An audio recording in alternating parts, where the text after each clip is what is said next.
we're here. I'm not intending to vlog, but this is my day in life. I'm trying to get my life together, my shit together. Actually, the girl with the box. So early. I'm thrilled to be here, exciting and extremely.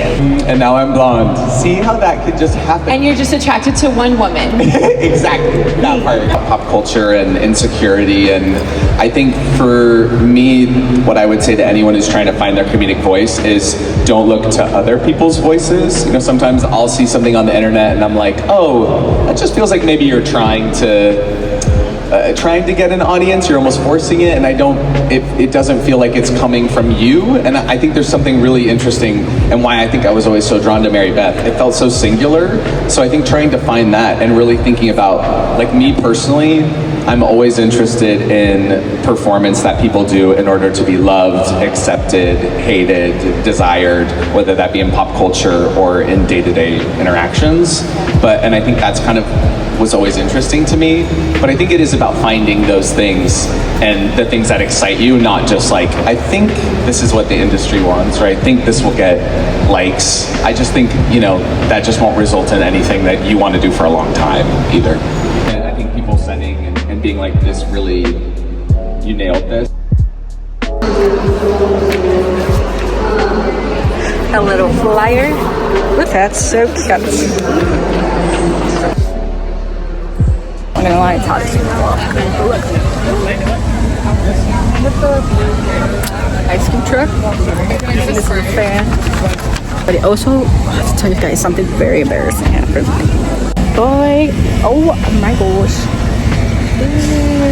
This is so nice. The most embarrassing thing happened was the fact that I went to use the bathroom. BTW, I'm on my period. And I'm in the bathroom using the public restroom. And the door was locked, but apparently it wasn't. A woman walks in mid me shoving up my tampon and my hairy bush out. So she saw my big fucking hairy bush and me shoving up my tampon. So that is the most embarrassing thing is in my life that's ever happened. Someone literally saw me shoving the tampon up my cooch. Full bush. BT dub. But anyways, this is literally what life's about. Even though I'm unemployed, I don't really feel like networking. Viva la vida loca. Also, I was in line for the free redeems for my plain bagel from Papa Bagels, and guess what happens? Obviously this always happens to me. They're like, yeah, we ran out of bagels, so it's gonna give us 30 more minutes. I said, what? How do you run out of bagels?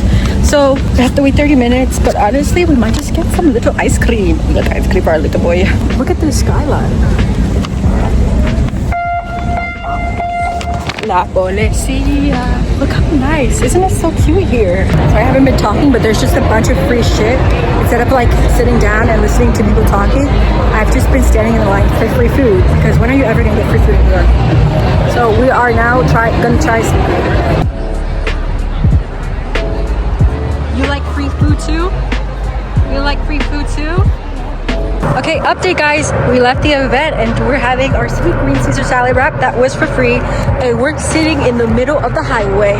So far guys, that experience was kind of mid, I'm not gonna lie. From all the networking events I've been to, this has probably been my least favorite, which is kind of surprising because I thought like I was gonna be left inspired or amused, but I think I left with a lot of questions. And I don't know if you guys can hear me, but there's like a factories here, so I have to kind of yell. But I felt kind of out of place, and there's like a bunch of like rich kids, like Gossip Girl kind of elite type of vibe, but that's just New York City. Like the little rich kids, they like run this shit low key. Felt kind of out of the blue, and it just left me a lot of questions about like if we preach so much about fashion and fashion. I love fashion, but I feel like it's kind of lost its flavor or its taste because it's not an accessible market for everyone. Like not everyone can afford clothing, and like having prices like increase for like a t-shirt or a shirt, like that's just crazy to me. Inflation is crazy, but there's no way in the world a shirt should be more than fucking $10, $20. But anyways, that's what I realized in there, is that I was frustrated at the fact as there is no solution when it comes to problems like that, because everyone should have like freedom to express what they want to express in clothing, and it doesn't have to do with any type of social class. period. And I want to stand by that because I feel like, oh my god. Yes, but anyways, this just taught me like there's just so much wrong with this fucking world and we are just contributing to the problems every time. So when are we ever gonna get better? I don't fucking know. But that was that. I've only had like 3-4 hours of sleep. This was an eye-opener for sure. I could have not been there any longer. I can't be in a room filled of privileged people who've never experienced like drought in their life or any suffering. And I'm not saying like they probably went through shit, but like we're different social classes, so it's hard to relate to a culture that is just so asleep and disregards everyone else's needs but their own like class. Oh guys, I could go on and on for this, but all I want to say is please be a good human being, be a good person, okay? It's okay if you're unemployed, but just be a good unemployed person, like a good person, you know what I mean, guys? So fuck the rich kids, fuck everyone, and get your money up, not your funny up. So please comment down, subscribe, like this video, and comment down what you want to see next. But thank you guys so much for seeing, and please tell me if I did a good job at getting my shit together this week. So bye. Also, let me show you guys the pictures I took. They're so bad from the photo booth. Perfect. Anyways, thank you guys so much for watching. Bye. And it's hot as fuck in New York. You heard? This is our LA girl life in Brooklyn.